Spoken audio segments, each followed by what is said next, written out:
La première image qu'on en a, physiquement, je veux dire, c'est l'arrivée de ces 500 palettes de documents dans les locaux de la communauté française à Couëmes, puisqu'il n'y avait pas encore de site prêt à accueillir ces archives et ces documents dans le centre-ville. Donc il fallait les sortir de Bruxelles en quelque sorte, où elles étaient en piteux état, entreposées dans des conditions qui n'étaient pas dignes de ce trésor et puis de sa fragilité aussi, ces papiers. Et donc un jour, des camions sont arrivés à Mons et à Couëmes plus précisément pour un peu mettre à l'abri et de manière symbolique apporter le futur Mundaneum à Mons. Il fallait trouver un endroit. Il fallait trouver un endroit qui puisse accueillir un trésor, une collection un peu particulière. Et puis je me souviens qu'il y a eu, c'était assez sympa d'ailleurs, une sorte de mystère sur ce qu'allait devenir l'ancien magasin que les Montois avaient connu à la rue de Nimy.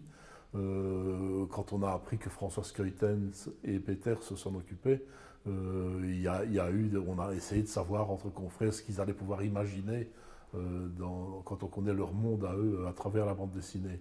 Donc ce n'était pas seulement l'inauguration de Simèse banale ou d'un endroit de stockage d'une collection, il y avait toute une sorte de mystère, je ne peux pas mieux le dire, autour de cette inauguration. Ça n'a pas été facile de faire comprendre au public de quoi il s'agissait. Donc c'est plus facile si on dit on inaugure un musée de peinture ou un musée de sculpture. Là, les gens voient immédiatement de quoi il s'agit. Des années plus tard, on dit on fait une exposition Van Gogh, les gens savent de quoi on parle. Ici, le Mundaneum, il faut bien dire que avant qu'il ne revienne dans l'actualité à cette occasion-là, on n'en parlait plus du tout. Les archives étaient dans un sous-sol sous la place Rogier à Bruxelles. Il n'y avait plus vraiment de combat pour le mettre en valeur, etc.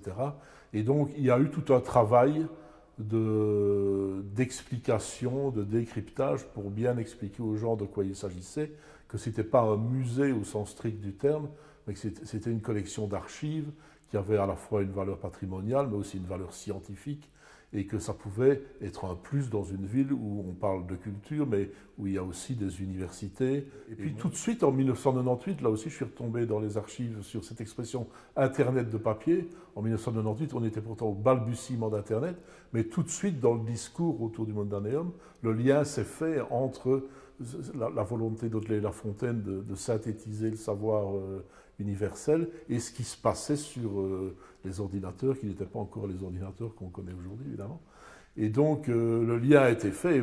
Et en fait, le destin du Mundaneum, qui maintenant se tourne vers l'avenir, etc., a complètement épousé l'évolution de la presse écrite. Par exemple, moi, je fais de la presse écrite, où, en même temps que le Mundaneum travaillait avec Google, etc., la presse écrite se tournait de plus en plus vers les nouveaux médias, les sites internet, les réseaux sociaux, etc. Donc, il y a presque un parallèle entre l'évolution de la presse écrite et le destin du Mundaneum depuis une vingtaine d'années.